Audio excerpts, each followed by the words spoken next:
그 다음에 그 연장선에서요.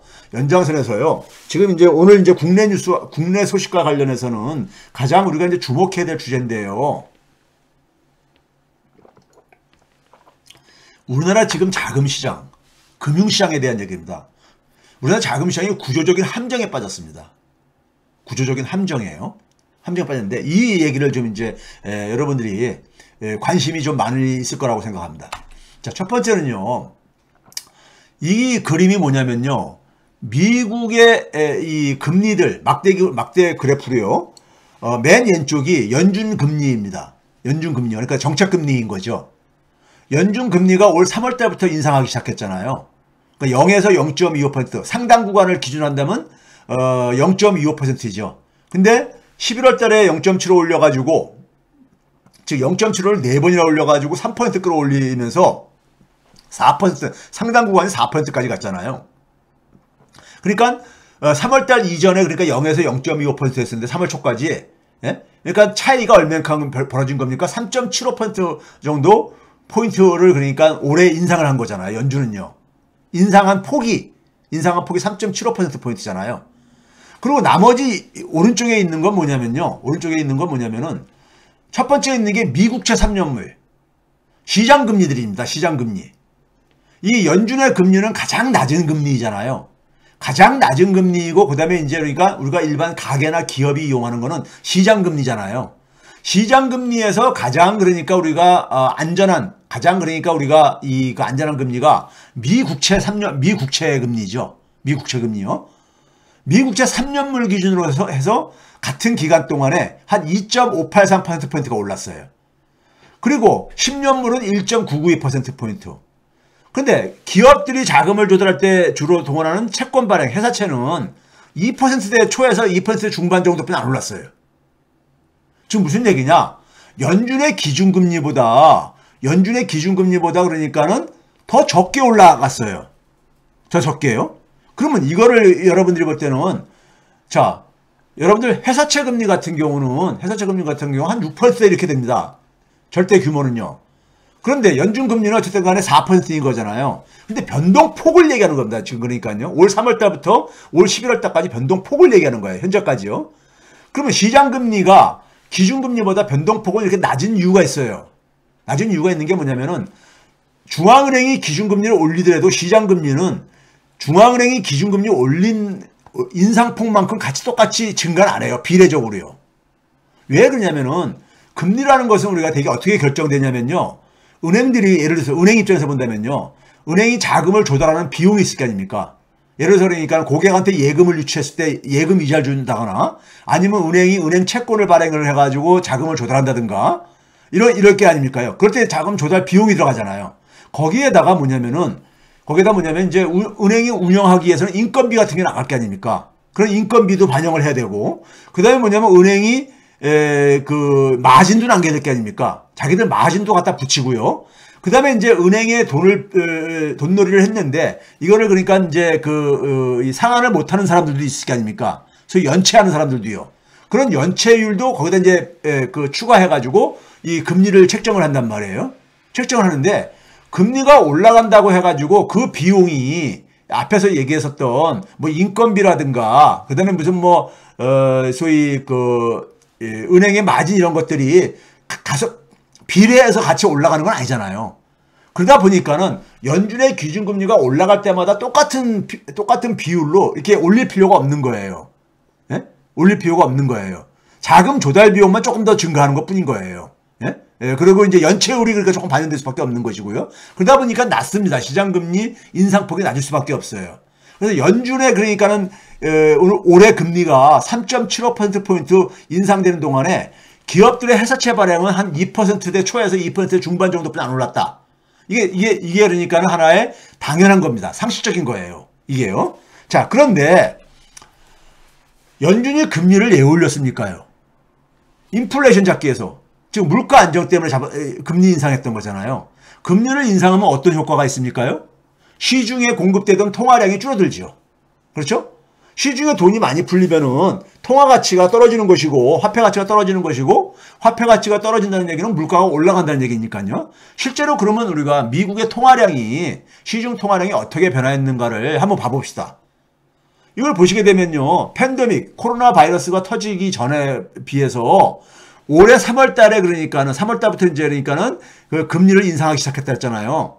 3월 전까지 연준이 그러니까 새로 찍어낸 돈이 새로 찍어낸 돈도 엄청 났지만은 그렇죠? 4조 5천억 달러 정도 찍어놨잖아요. 근데 그게 시중에 공급되면서 시중의 통화량을 한 6조 3천억 달러 정도 증가시켰습니다. 6조 3천억 달러. 이 그린 색깔로 지금 화살표로 이렇게 표시한 게 그거예요. 그런데 3월 달부터 금리를 인상을 했잖아요. 그래서 9월 달까지 쭉 보니까 통화량이 미국의 시중의 통화량이 2,400억 달러가 줄어들었어요. 2,400억 달러. 많이 안 줄어들었죠. 그래도 어쨌든 줄어들었잖아요. 어쨌든 줄어들었어요. 즉 금리 인상의 효과가 보인 겁니다. 평상시에는 시중 통화량은 되게 같이 증가합니다. 경제활동과 비례해가지고요. 근데 이렇게 줄어든 거예요. 6개월 이상 이렇게 줄어든 것은 1960년대 이게 처음이에요. 이게요. 처음입니다. 예? 처음이에요. 그렇지만은 여전히 지난 2000년대 이후 20년간 장기 그러니까 통화량 증가율을 기준으로 만약에 이것을 우리가 기준으로 볼 때는 여전히 이 시중의 통화량이 3조 한 5,500억 달러 정도가 지금 과잉 공급되고 있는 겁니다. 과잉 공급되고 있는 거야. 그러니까 이거를 그러니까는 이거를 줄이지 못하면은 미국의 그러니까는 뭡니까 금융시장은 정상화되기가 굉장히 한계가 있다. 이걸 제가 이 얘기를 한 거 아닙니까? 이걸 줄이지 못할 것이다. 한 거 아니에요? 어쨌든 간에 미국은 이렇다는 얘기예요. 그래서 미국의 소비자 물가가 상승률이 10월 달에 7% 내려왔잖아요. 제가 지난 9월 21일 날인가 106회인가에 제가 기억을 하는데 그때 제가 10월 달에 7%로 내려올 거라고 얘기했죠. 저는 7.4%로 예상을 그 당시에 전망을 했었습니다. 예? 전망을 했었는데 7.7%로 그러니까 이렇게 나왔죠. 이거 뭐 정확하게 이거 수치를 지금부터 그러니까 2달 전에 정확하게 이걸 예측하는 것은 이건 거의 불가능합니다. 시장에서 그러니까는 한 7.9%로 미국 시장에서 7.9%로 예상했는데 그것보다도 그러니까 낮게 나왔다고 해가지고 환호한 거 아니에요. 근데 미국의 시장에서 예측한 거는 이거 발표되기 한 일주일 전에 그러니까는 그 예측을 한 겁니다. 그러니까 일주일 전에 예측을 하는 거하고 저처럼 2달 전에 예측하는 거하고 상당히 그러니까 거리가 있을 수밖에 없죠. 어찌됐든 간에 미국의 소비자 물가가 7%로 내려앉았단 말이에요. 내려앉았고 제가 그랬죠. 이게 이제 11월, 12월 달에는 6%대까지 내려갈 것이다. 6%로 내려올 가능성이 크다. 이런 얘기 있잖아요. 예? 7% 내지는 저는 한 6.8%까지도 11월 달에 이렇게 예측을 했는데 지금 추세로 보면 제가 예측한 것보다 좀 여전히 높게 나오고 있기 때문에 뭐 높으면 한 7%까지 나올 수 있을 것 같아요. 어쨌든 간에 이게 좀 떨어질 것이다 이거죠. 이런 얘기 했었잖아요. 그런데 미국의 소비자 물가를 보게 되면요. 완전히 이제는 뭐냐면 내수 요인으로 바뀌었습니다. 서비스 물가가 완전히 그러니까 거의 절반을 미국은 서비스 요금이 소비자 물가를 결정하는데 한 60% 차지합니다. 60% 차지해요. 근데 이제 거의 50% 절반을 그러니까 서비스로가 주도를 하고 있는 거예요. 내수가. 그러니까 금리 인상이 제가 필요하다 그랬잖아요. 금리 인상이 필요하다 했잖아요. 이게 이제 미국의 상황인데 자, 미국은 그러다 보니까는 이 내부에서 걔네들이 막 이제 나눠지고 있는데 뭐냐면 똑같은 이제 연준에 하나는 그러니까 클리블랜드의 연준 지역 의장인 메스터가 뭐라냐면 연준은 뭐냐면은 인플레이션을 통제하려면 뭐냐면 금리를 보다 높은 수준으로 계속 유지할 필요가 있다. 유지할 필요가 있다. 이건 뭐 굉장히 원론적인 얘기일 수도 있습니다. 내년에 그러니까 섣불리 그러니까는 금리를 인하로 그러니까는 전환하는 것은 위험하다고 그렇게 얘기를 하는 거죠. 그 다음에 이제 두 번째는 이게 이제 그러니까는 그 바이든 사람이 이제 그러니까는 그 바이든 사람인데 연준의 부의장이죠. 브레이너드. 브레이너드는 뭐라고 했냐면은 조만간에 그러니까는 이 금리 인상 속도를 낮추게 될 가능성을 이제 언급을 했어요. 그런데 이건 많은 사람들이 얘기를 하는 거죠. 0.75가 11월 달에 그러니까는 마지막이다. 이런 얘기를 했었으니까요. 그래서 11월 달에는 마지막으로 0.5. 일부에서는 그러니까 0.25까지 기대하는 쪽도 있지만 한 0.5가 될 가능성이 지금 이제 시장에서 지배적이죠. 지배적인데, 자, 이렇게 지금 어쨌든 간에 물가가 꺾이다 보니까는 이런 금리 인상 속도의 조절 얘기가 나오는 겁니다. 나오는 거예요. 자, 그래서 제가 계산을 해봤어요. 예, 계산을 해봤는데, 이번에는 뭘 계산해봤냐면은, 미국의 연준은 2012년부터 소비자 물가를, 우리나라처럼 소비자 물가를 기준으로 하지 않고, PCE라고 해가지고요. Private Consumption Expenditure. 개인 소비 지출이죠. 그러니까 소비자 물가 지수는 모든 품목을 소비자들이 소비하는 모든 품목을 그러니까 가격 변화를 반영하지 않습니다. 샘플을 가지고 이렇게 계산을 하지요. 근데 PCE는 뭐냐면 개인들의 소비 지출액을 가지고 그러니까 소비 지출을 액을 가지고 이 물가를 그러니까 산정하는 겁니다. 그러니까 훨씬 더 그러니까 더 포괄적이죠. 훨씬 더 그러니까 더 포괄적인데 특히 뭐냐면 앞에 이제 코어자가 붙어 있는데 코어가 뭐냐면 핵심이라는 뜻이잖아요. 이게 뭐냐면은 변동성이 큰 석유 가격이라든가 유가라든가 아니면 농작물처럼 계절적인 요인에 많이 영향을 받는다거나 이런 기후적인 요인에 이런 변동성이 큰 걸 제외한 그러니까는 이 소비 지출액만 가지고 이제 그러니까 계산을 하는 겁니다. 근데 이걸 가지고 제가 이제 추정을 해봤어요. 이거는 그러니까 소비자 물가보다도 낮을 수밖에 없습니다. 그래서 9월달 거 보게 되면 8%였었는데 소비자 물가 상승률이 8%였었는데 PCE는 그러니까 5.2%뿐이 안 되잖아요. 5.15요. 그렇죠? 5.15잖아요. 아직 10월달 게 아직 안 나왔습니다. 10월달 게 아직 PCE는 안 나왔어요. 좀 더 계산이 하려면 좀 이제 데이터들이 필요하기 때문에요. 근데 제가 이제 이걸 가지고 한번 추정을 해봤어요. 추정을 해봤더니만은 10월달에는 5% 밑으로 떨어질 가능성이 이제 그러니까 나오는 거예요. 소비자 물가 상승률도 7%로 떨어졌잖아요. 그러니까 PCE도 개인 소비 지출 그 증가율도 이것도 그러니까는 5% 밑으로 떨어지는 걸로 나오더라고요. 제가 계산해 본 거는요. 안 맞을 수도 있어요. 근데 지금 제가 계산한 거는 그렇습니다. 그래가지고 이걸 쭉 보니까는 내년도 되게 되면 내년도 1월 달에는 3%대까지 내려올 가능성이 있더라고요. 3%대까지요. 그 미국이 2% 목표하는 게 바로 이걸 가지고 이제 얘기를 하는 겁니다. 2% 얘기하는 것이요. 근데 이걸 가지고 보게 되면 내년 그러니까는 한 여름 정도 가게 되면은 한 2%가 그때까지 가고 내년 그러니까는 가을 정도 되게 되면은 2% 밑으로 이 물가 안정 목표치에 도달할 가능성이 계산되더라고요. 만약에 제 예측보다 좀 높게 나오고 있기 때문에 제 예측대로 이렇게 된다면은 미 연준의 그러니까 금리 인상은 내년부터는 0.25로 이제 그러니까는 낮아질 수가 있습니다. 0.25로. 그러니까 내년에 그러니까 지금 1월 말과 2월 초에 이제 걸쳐 있는데 2월 처음에 이제 그러니까는 그 FOMC가 열립니다. 거기서 0.25하고 3월 달에 0.25 하면은 사실상 연준은 그러니까 금리 인상을 이제 끝낼 것이 아니겠는가. 아니면은 그러니까는 하더라도 5월 달에 그러고 날 수도 있죠. 5월 달에요.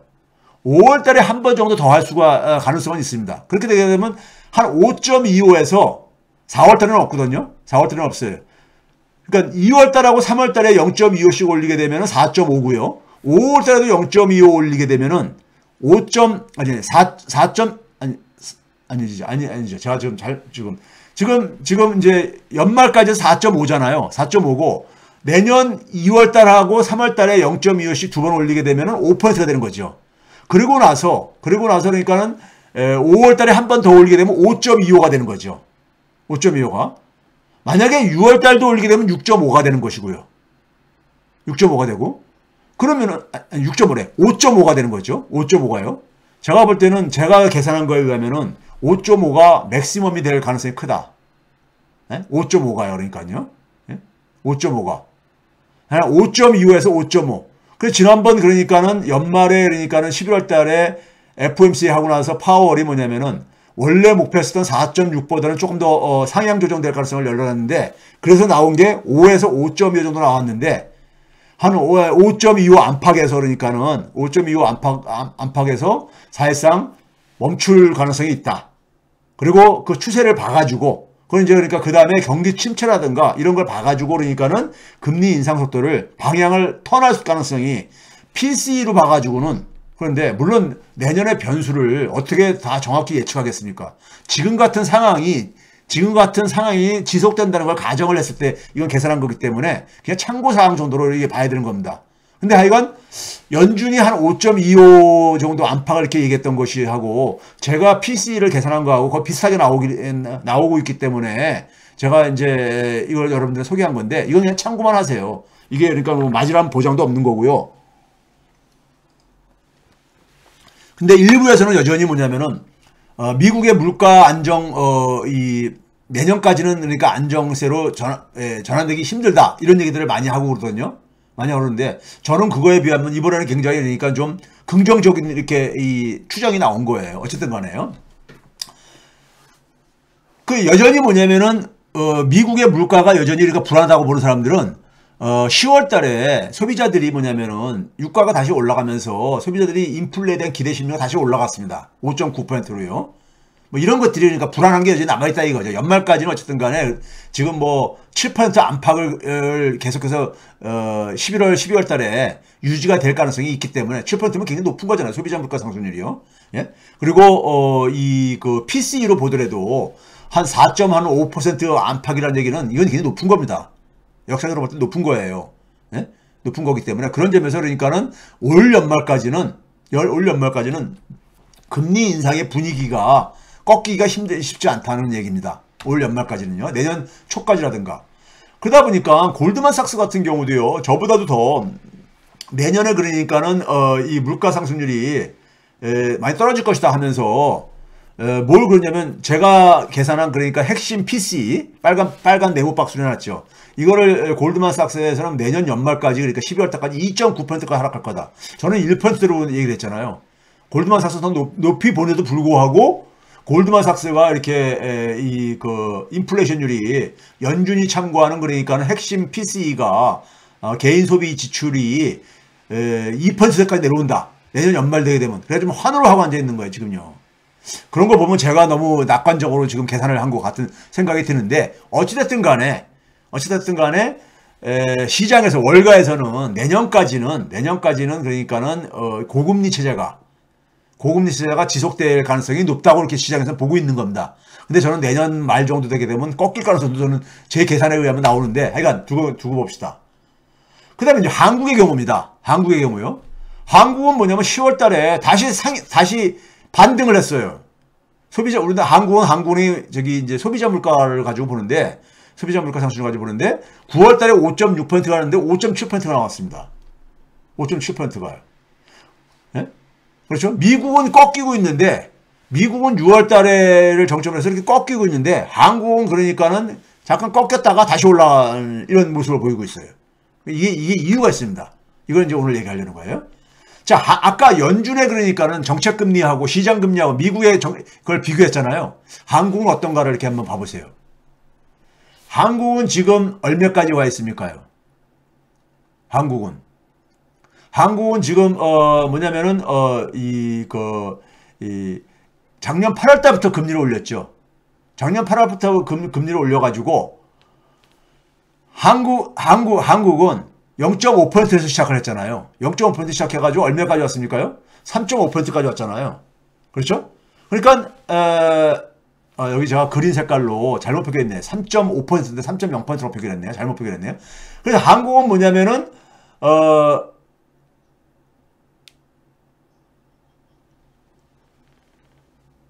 한국은 3%가 올라간 거잖아요. 한국의 금리가 제가 지금 갑자기 머리가 가네요. 갑자기 가는데 한국은 기준금리를 볼 때는 0.5에서 그러니까는 지금 3.25까지 올렸습니까? 지금 3.25입니까? 3.5입니까? 제가 지금 갑자기 머리가 지금 갑자기 혼란스럽네요. 근데 하여간 그러면 한 2.75% 올렸는데 8월달 이후에 인상폭이 시장금리를 봐보세요. 어저께 이제 코픽스 금리 발표했잖아요. 코픽스 금리가 어저께 이제 3.98%로 나와가지고 역대 최고다. 역대 최고라기보다도 2010년인가 이후에 최고다. 뭐 이런 얘기들 나오고 있는데 코픽스 금리가 한 3.06%포인트 인상된 겁니다.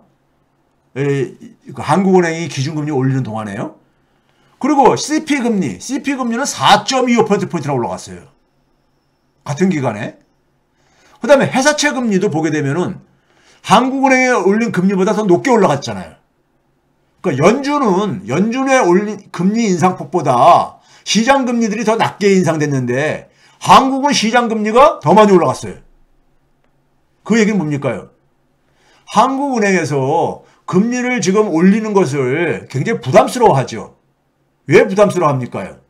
뭐 가계부채 이런 것도 있지만은 경기가 그러니까 굉장히 기업도 굉장히 지금 힘들어하고 그러니까는 금리를 이번에도 그러니까 최근에 환율이 안정되면서 11월 지금 그 마지막 남아 있는 이때 0.25 올릴 가능성을 지금 얘기가 나오고 있는 거잖아요. 0.25 걸로 분위기가 확 바뀌었잖아요. 0.5에서 0.25로요.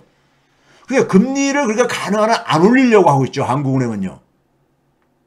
안 올리려고 하고 있죠. 그렇죠? 그러다 보니까는 이 금리를 안 올리려고 하는 이유는 가계나 기업한테 부담을 적게 주기 위한 거잖아요. 적게 주기 위한 건데 한국은행이 올린 금리보다도 시장 금리는 관계없이 그냥 지금 이렇게 폭등하고 있는 거잖아요. 폭등하고 있는 거예요. 그러니까 한국은행이 금리를 안 올려도 시장 금리가 이렇게 폭등을 하고 있는 거예요. 굉장히 안 좋은 거죠. 한국은행이 금리를 그러니까 지금 올리는 걸 부담스러워하는데 시장금리가 한국은행 의도하고 관계없이 막 폭등하고 있는 거예요. 예? 연준 금리 인상폭보다 시장금리가 굉장히 낮게 올라갔잖아요. 그렇죠? 그런데 한국은 정반대라 이거예요. 자, 이게 왜 그러냐면요. 자, 그 다음에 이거 봐보세요. 한국은 팬데믹 이전에서 금리를 올리기 전, 작년 8월 달 전까지 시중의 통화량이 얼마가 증가했냐면요. 505조 한 5천억 원이 증가했습니다. 한 506조 원이 시중의 통화량이 증가했어요. 그런데 뭐냐면은 작년 8월 달부터 금리를 인상하고 난 이후부터 해서 올해 9월 달까지 306조가 여전히 시중의 통화량이 증가했어요. 적지 않은 돈이잖아요. 적지 않은 통화량이잖아요. 아까 연준이 금리를 인상하면서 한 2,400억 달러가 그래도 줄어들었다 했잖아요. 시중의 통화량이. 근데 한국은 뭐냐면 306조 원 정도가 계속 증가를 하고 있어요. 시중의 통화량을 그러니까 줄이기 위해서 금리를 인상하는 거 아니에요. 근데 시중의 통화량이 이렇게 계속 늘고 있는 거야. 지금 무슨 얘기입니까? 긴축이 안 되고 있다는 얘기잖아요.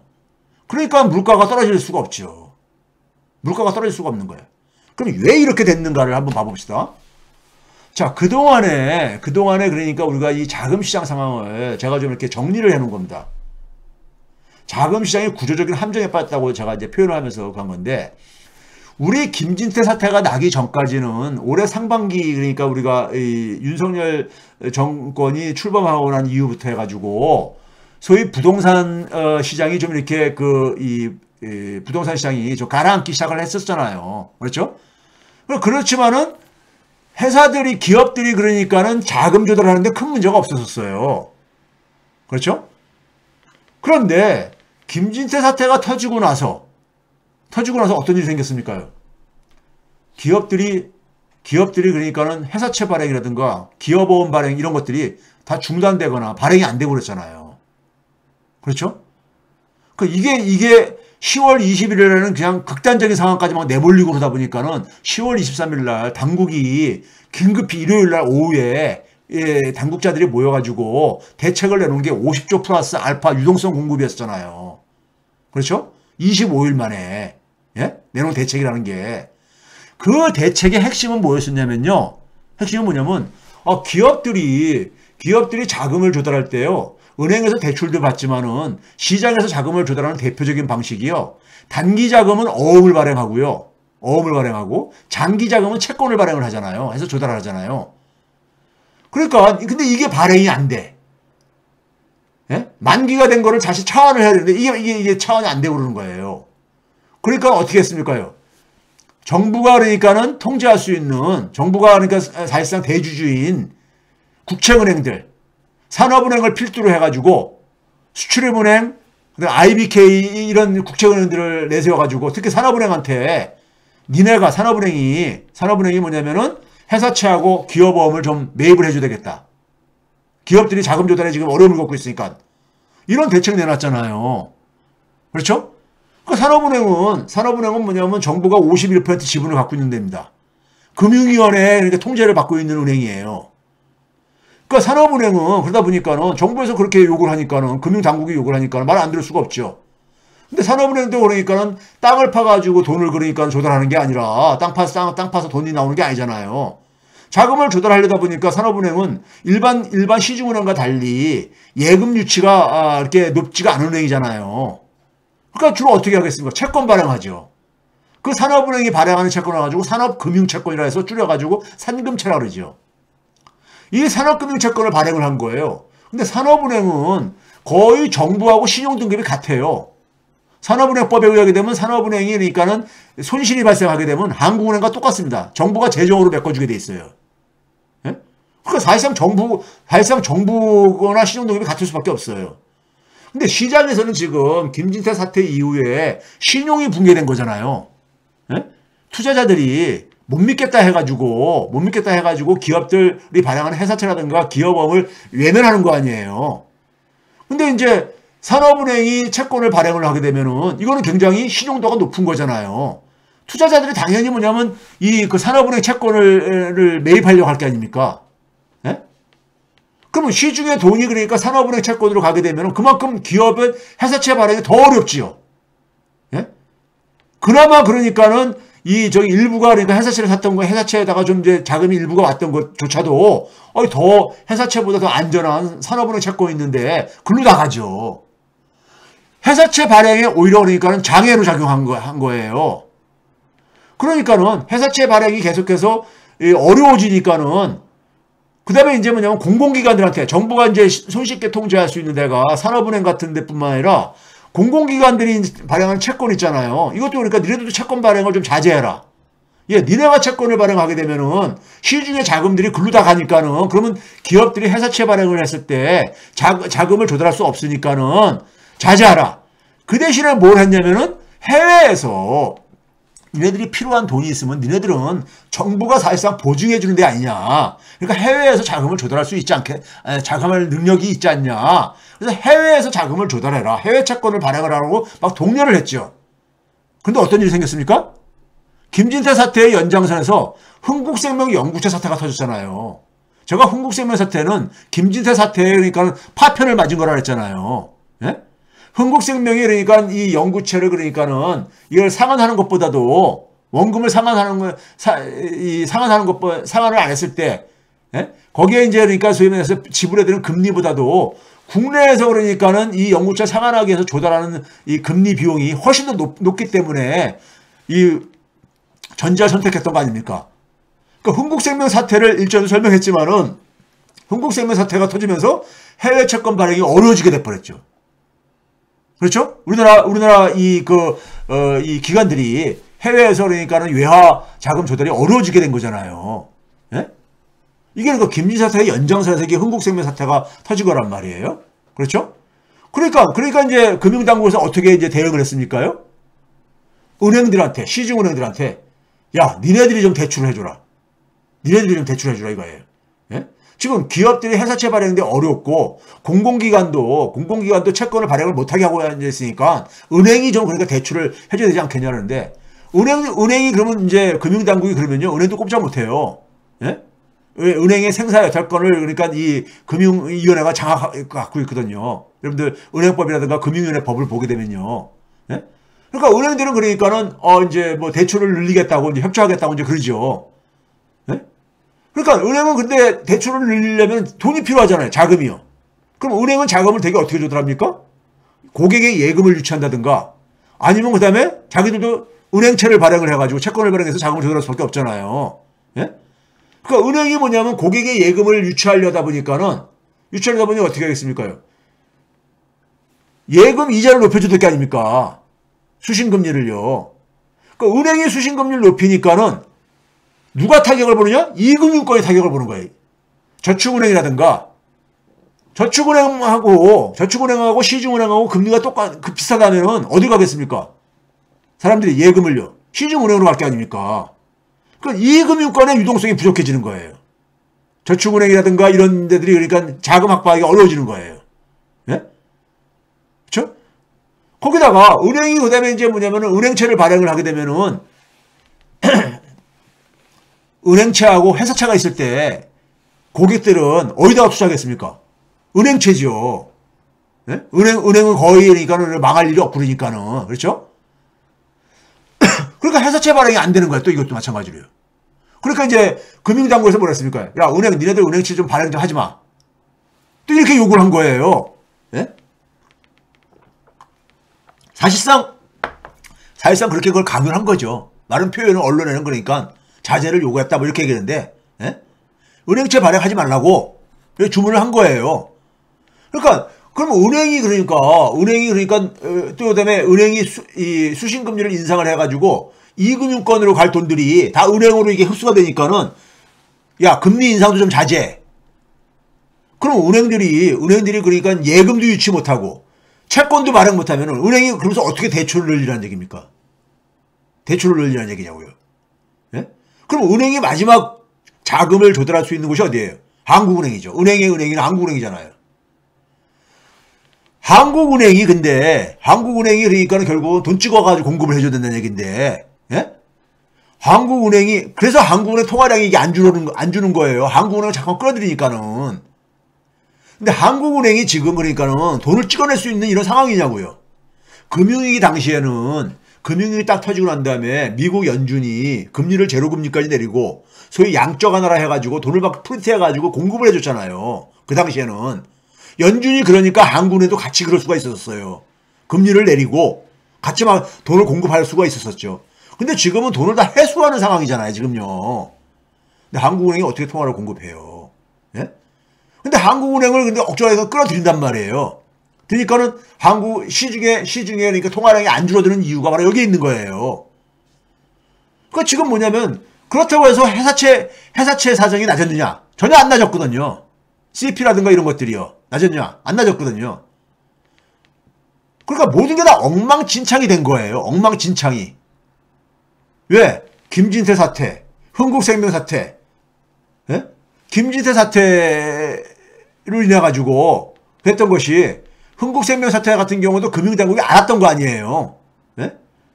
이게 뒤늦게 그러니까 이게 저기 굉장히 크다란 문제를 일으키니까는 어쨌든 상환을 했잖아요. 예? 근데 이미 엎질러진 물이죠. 예? 엎질러진 물이란 말이에요. 지금 이런 상황 속에서 지금 봐보세요. 김진태 사태는 뭡니까? 지방자치단체, 강원도란 지방자치단체가 저렇게 약속을 깰 수도 있다는 것을 보여준 거고, 그 다음에는 뭡니까요? 그 다음에 지금 뭐냐면은 이 한국에 보게 되니까 대기업들도 회사채 발행하기 힘들답니다. 그 다음에 흥국생명 같은 금융회사들도 그러니까는 지금 저렇게 지금 못 갚겠다고 저렇게 저런 이 난리를 피우고 앉아있다. 이런 상황 속에서 지금 산업은행을 지금 막 이렇게 밀어내는 거잖아요. 산업은행을요.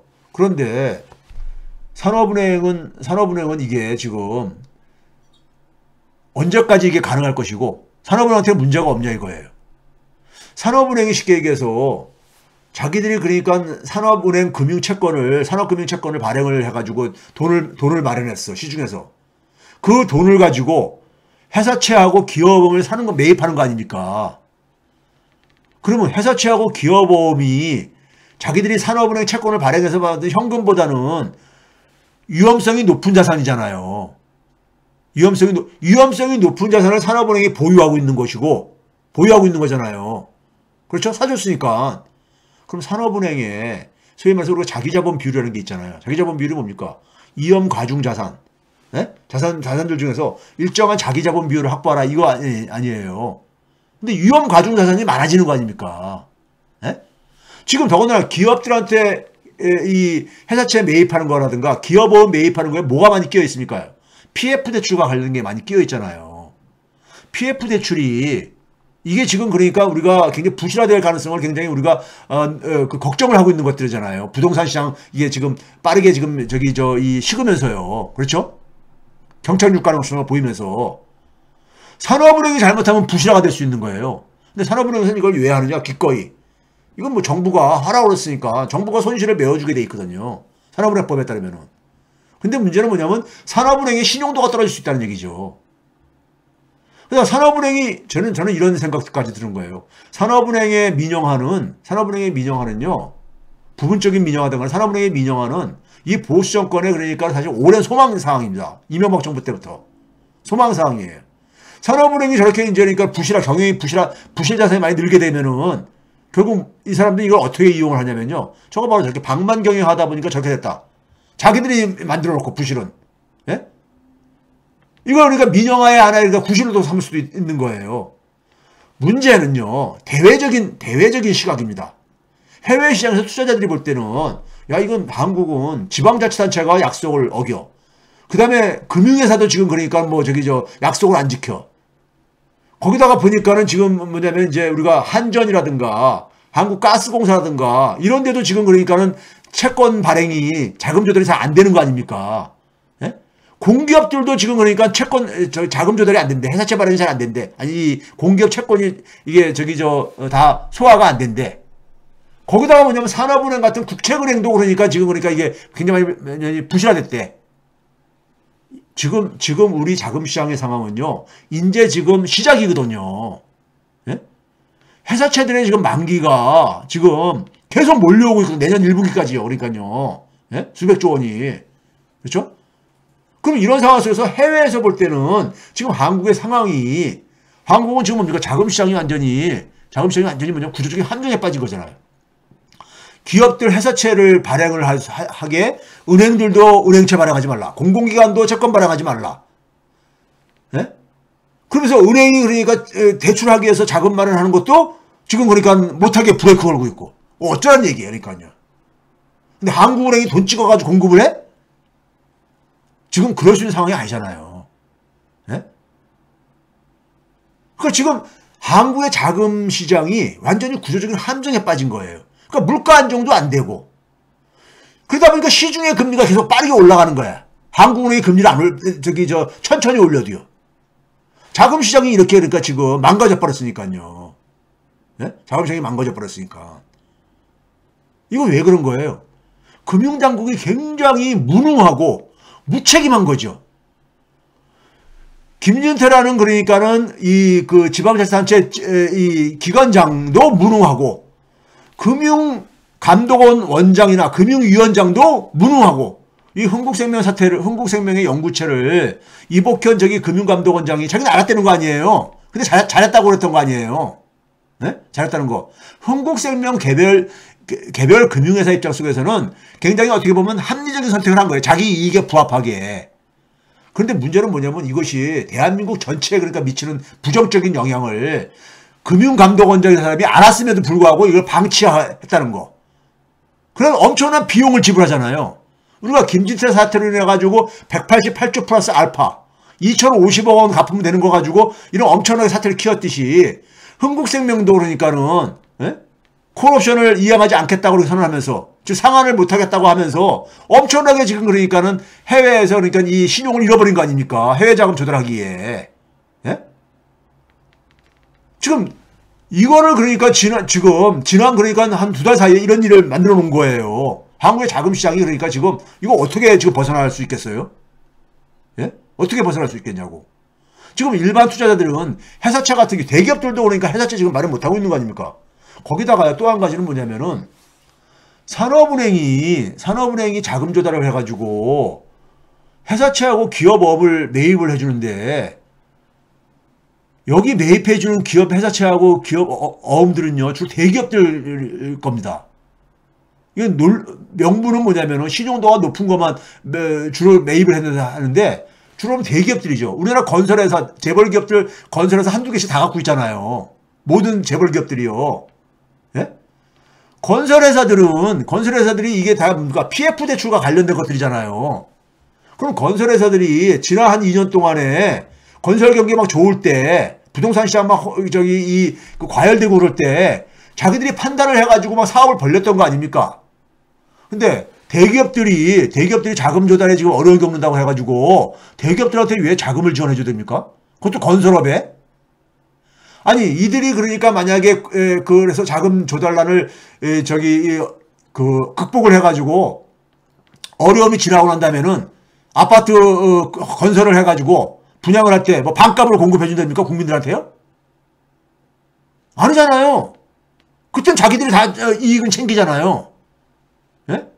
여러분들 정부가 이게 사실 산업은행에서 매입해 준다는 얘기는 이거 공적 자금 투입하는 거예요, 사실은요. 공적 자금 같은 경우는요, 역사적으로 보게 되면은 주로 은행들, 미국 같은 경우는 주로 뭐 대형은행들, 이런 은행들, 금융시스템이 붕괴될까봐. 우리, 10년인가요? 저축은행 사태 때, 이명박 정권 때. 예? 그때 이제 그러니까 공적 자금 투입하고 그랬잖아요. 이게 뭐냐면 저축은행 사태라는 게 저축은행들이 여러 개가 이게 파산 위기에 내몰렸었기 때문에, 예? 그 후유증이 클까봐 공적 자금 투입했던 거 아니에요. 주로 은행 시스템이, 금융 시스템이 붕괴될 가능성이 있을 때 공적 자금이나 중앙은행이 개입을 하죠. 예? 개입을 해. 근데 무슨 건설 사업에다가 그러니까 돈을 지원을 해줘요? 이거 국민의 세금을 가지고 지원해 주는 겁니다. 세금을 가지고. 아까 그랬잖아요. 산업은행이 손실을 보게 되면은 재정을 투입해서 메꿔주게 돼 있다고. 재정이라는 게 납세자들의 세금을 가지고 하는 거잖아요. 여러분, 국민들한테 제가 한번 이거 물어봐 보세요.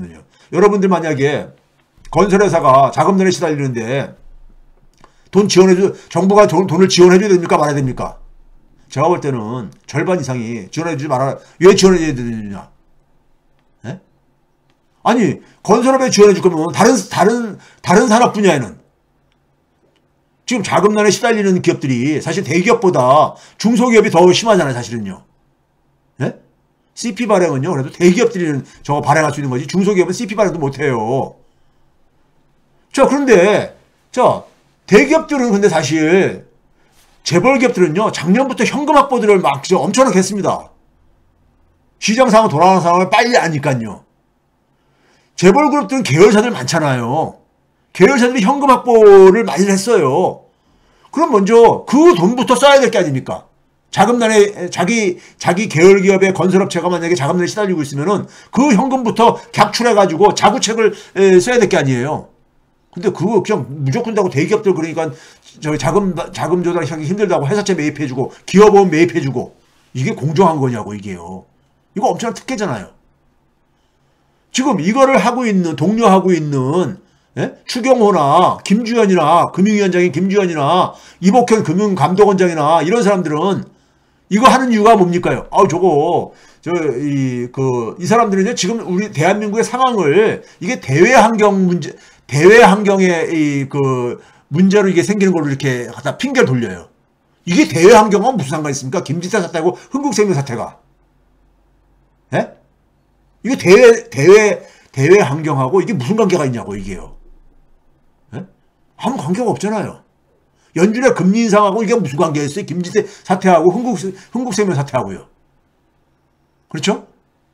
자기들이 그렇게 만들어 놓은 거잖아요. 근데 이 금융당국이, 정부 당국에서 이걸 사주라고 하는 건 뭡니까요? 이 경기가 살아나면은 저거 다 그러니까 괜찮은 채권들이고 괜찮은 어음들이야. 그럼 제가 거꾸로 이렇게 추경호 씨나 김주현 씨가 자기 돈을 가지고, 자기 개인 돈을 가지고 저 채권에다 투자할 수 있는지 한번, 저 어음 매입할 수 있는지, 그렇게 안전한 거라면은 그분들 저기다 투자하겠습니까?